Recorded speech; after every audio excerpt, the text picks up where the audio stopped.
le informamos, 8 personas resultaron heridas el domingo luego de que un hombre los atacara con bombas Molotov mientras se manifestaban pidiendo la liberación de los rehenes tomados por Hamás y llevados a Gaza. El FBI identificó al atacante como Mohamed Sabri Solimán, un inmigrante ilegal egipcio de 45 años de edad. Para analizar este tema le damos la bienvenida a Vanessa Vallejo, analista político de Voz, Alfonso Aguilar, abogado y analista político de Voz, y Orlando Avendaño, periodista y analista político de Voz. Y bueno, comenzamos esta semana con esta triste noticia. Es el segundo ataque en menos de 2 semanas en contra de judíos o de personas manifestándose a favor de la liberación de los rehenes de Hamás. Recordemos, hace una semana había ocurrido el ataque en la capital del país, en donde 2 judíos fueron asesinados, y ahora estas personas, en su mayoría adultos mayores, sufren este ataque. Comienzo directamente contigo, Alfonso. ¿Están seguros los judíos aquí en los Estados Unidos? Mira, en términos generales sí, pero obviamente hay unos riesgos muy grandes para la comunidad judía. Hay un ambiente de antisemitismo enorme alrededor del mundo, pero que se ha permitido también florecer aquí en los Estados Unidos y que es promovido por grupos de izquierda, pero por muchos demócratas también.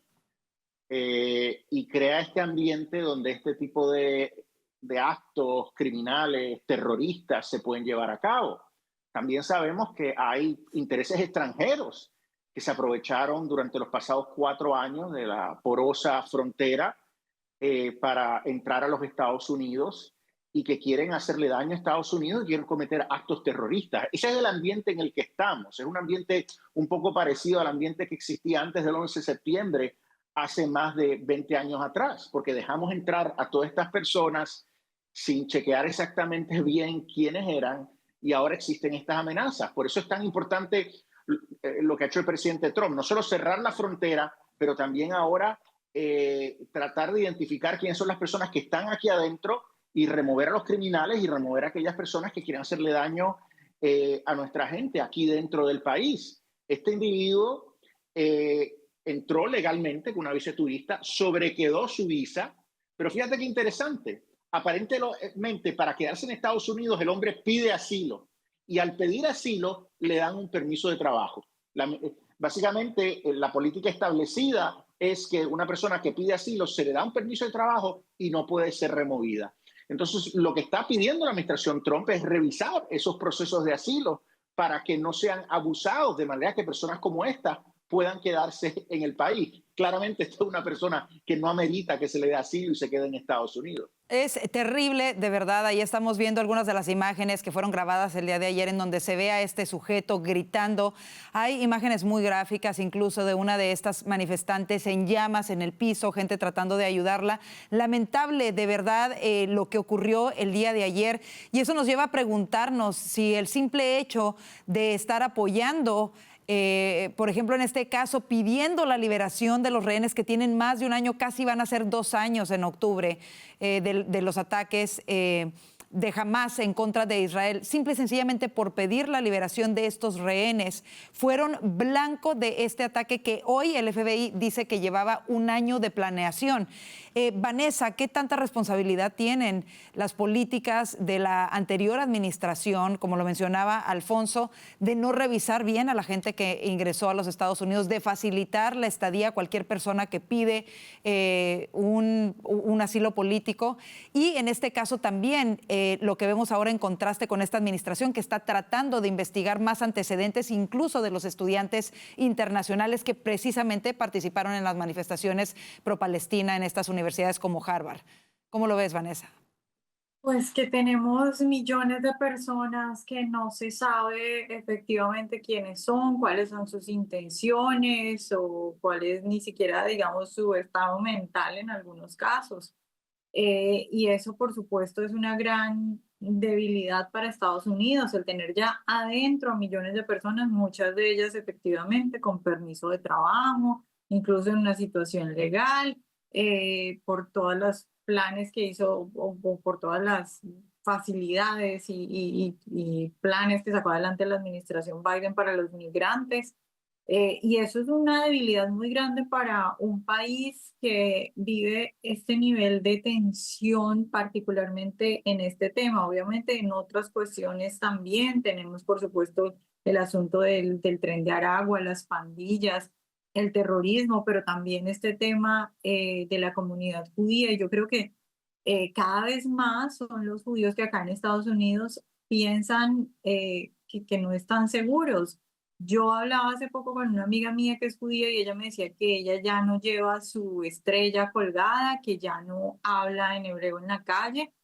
Puede ser una situación particular de ella y seguramente hay muchos otros judíos porque los judíos por naturaleza son muy, es decir, son muy valientes a la hora de enfrentar este tipo de cosas, pero yo creo que es evidente que cada vez más personas como mi amiga al ver todo este tipo de cosas toman medidas para evitar eso y es muy triste porque es Estados Unidos, es muy triste que se esté persiguiendo así a los judíos en Estados Unidos. Justo el día de hoy, sí, definitivamente al parecer se ha convertido, el ser judío se ha convertido en algún target, podríamos decirlo en inglés, ¿no? Target precisamente de estas personas, un blanco de ataque de estas personas, simplemente el simple hecho de ser judíos. Hoy se da a conocer también que el congresista Randy Fine de Florida le está pidiendo a la administración designar a 2 organizaciones pro-Palestina como organizaciones terroristas. Orlando, ¿crees que estás de acuerdo en esto, en que las organizaciones pro-Hamas o pro-Palestina debiesen ser designadas como organizaciones terroristas? Sí, claro, completamente. Yo creo que no podemos ser ingenuos, ¿no? No podemos disociar el grito de Palestina libre de estos ataques, porque vienen acompañados. Cada vez que pues, hay un ataque de este tipo, como el lamentable incidente cerca del Museo Judío, el grito que acompañaba era el de Palestina libre. Estamos acostumbrados a que los atentados terroristas vengan acompañados por el grito de Alá es grande, Allahu Akbar, ahora lo estamos viendo con Palestina libre, no es tan diferente. Y yo creo que hay que empezar a tomarlo así. La causa palestina por Palestina desafortunadamente se está convirtiendo en la causa antijudía y es una causa antijudía que se está manifestando con ataques violentos. Esto no es simplemente una rivalidad, una tensión política, confrontación, no, esto es una guerra propiamente contra individuos judíos en Estados Unidos y en el mundo. Entonces, yo creo que hay que tomárselo en serio. Cuando alguien manifiesta a favor de la causa palestina, lo está haciendo a favor de un grupo terrorista y en consecuencia está legitimando cualquier tipo de agresión contra los judíos. Y a mí me parece que esta propuesta es acertada y ojalá avance. Bueno, y esto de alguna manera, antes de irnos al siguiente tema, nos hace entender mejor por qué el Departamento de Estado está tomando las medidas que está tomando, por ejemplo, al exigirle a universidades como Harvard la información sobre el comportamiento de los estudiantes extranjeros. Así como este sujeto ingresó con una visa legal, muchos quizá que participaron en las protestas pro-Palestina y acosaron a estudiantes judíos el año pasado que tienen estas visas, podrían ser potenciales perpetradores de un ataque mayor que simplemente haber acusado a los estudiantes y no dejarlos acceder a los campuses. Por eso es importante que universidades como Harvard le den al gobierno esta información para que se pueda prevenir una situación como la que ocurrió el día de ayer. Vámonos al siguiente tema. Cambiando completamente de tema, los republicanos del Senado asumen esta semana el control de este gigantesco proyecto de ley sobre impuestos, política nacional y básicamente la agenda del presidente Donald Trump. ¿Cuáles son los retos mayores, Alfonso, y quiénes son esos senadores republicanos que aún no están convencidos del Big Beautiful Bill? Bueno, ya vemos que aunque haya pasado el proyecto en la Cámara, el Senado tiene sus particularidades y hace que sea difícil, no imposible, pero difícil el que pase el Senado. Y es que si bien no necesitan los 60 votos para llevar la votación, basta una mayoría simple de 51, hay divisiones, fisuras en el caucus republicano. Hay unos republicanos moderados y pro clase trabajadora. Cuando digo los moderados me refiero a la senadora Collins o a la senadora Murkowski de Alaska, y los pro trabajadores me refiero a gente como el senador Hawley de Missouri, que realmente les gusta el proyecto de la Cámara, no quieren ver más recortes al Medicaid. Sin embargo, hay otro contingente no pequeño de 3, 4, quizás más fiscales conservadores en el Senado, como Ron Johnson, como quizás Rick Scott, que les gustaría ver más recortes al Medicaid. Entonces, eso crea una situación difícil para el líder de la mayoría, el senador Thune, que tiene que pasar este proyecto por el Senado. Tiene que de alguna manera de balancear los intereses de ambos. Y cualquier cambio al Medicaid, a los descuentos por impuestos estatales o locales, cualquier cambio de esas cosas puede tener después un impacto en la Cámara, porque si pasa el Senado y hay diferencias, entonces va a un comité de conferencia donde tienen que dirimir esas diferencias para después llevar la votación nuevamente en Cámara y Senado. O sea que cualquier cambio grande puede afectar ese delicado balance que se logró en la Cámara. Entonces va a ser muy difícil. Pero aquí es importante, igual que en la Cámara, que la Casa Blanca esté muy activa, que levante el teléfono, que llame a estas personas y vuelva a decir, entendemos tu preocupación, esto no es un proyecto perfecto, pero como hemos dicho antes, no se puede sacrificar lo bueno, lo muy bueno que es este proyecto por lo perfecto. Claro. Orlando, ¿cómo lo ves?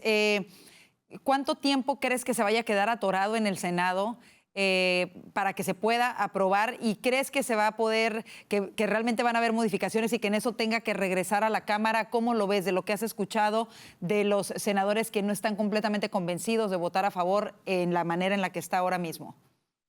Sí, yo creo que va a haber pues correcciones, cambios y que va a volver a la Cámara de Representantes. Porque esta es una oportunidad, no es una oportunidad para todos, no es cualquier cosa lo que se está aprobando, es el avance de la agenda del presidente y obviamente pues los senadores tienen sus intereses y también pues tienen que aprovechar, ¿no?, la oportunidad que se está presentando de que la agenda avance de acuerdo a esos intereses y no lo van a dejar pasar. Entonces yo creo que si se puede pues lograr negociar y se puede llegar a unos acuerdos, que si algunos senadores pueden jalar más para su lado, pues lo van a hacer. Así que es probable que esto se demore un poquito. Yo sí creo que va a regresar a la Cámara. Ahí vamos entonces a empezar otra vez con todo el cuento. Pero sí, yo no creo que esto se solucione fácilmente. Vanessa, tú que has estado dándole seguimiento a las diferentes votaciones, a las que hubo en la Cámara Baja antes de que fuese aprobada, ¿cuál crees que es el punto más problemático de esta propuesta como está ahora en el Senado? ¿El Medicaid, los recortes a Medicaid o qué otra área? Yo creo que todos son problemáticos y lo más problemático es que arreglar uno significa empeorar el otro. Porque entonces si le das el gusto a los que quieren un recorte del gasto, entonces vas a tener que recortar Medicaid, entonces vas a perjudicar a los que no quieren recortes de Medicaid. Y si beneficias a los que no quieren recortes de Medicaid, pues Medicaid, por ejemplo, es uno de los gastos más grandes y de lo que más se debería o se podría recortar. Entonces, las dos situaciones son complicadas y yo creo que otro asunto también que es más complicado, por eso a mí siempre como que me pareció más complicado el Senado que la Cámara, es que en general, digamos, los senadores son un poco más rebeldes, no solo entre ellos, sino que también son más rebeldes respecto a esa posición frente al presidente. De pronto, yo creo que históricamente el presidente ha tenido más influencia sobre los congresistas que sobre el Senado. Y estamos viendo ya a varios senadores. Por un lado están los que quieren recortes al gasto, está Rand Paul con lo del techo de la deuda, y por el otro lado están los de Medicaid que cada vez se van sumando. O sea, ya hay por lo menos 4, 5 que han dicho o que no, o que lo están dudando. Entonces creo que va a ser una situación bastante complicada en el Senado. Bueno, pues le vamos a estar dando seguimiento en los próximos días. Seguramente lo vamos a seguir comentando aquí en el panel conforme avancen esas negociaciones. Así nos vamos a la pausa comercial. Quédese con nosotros, aún hay más aquí en el panel de voces.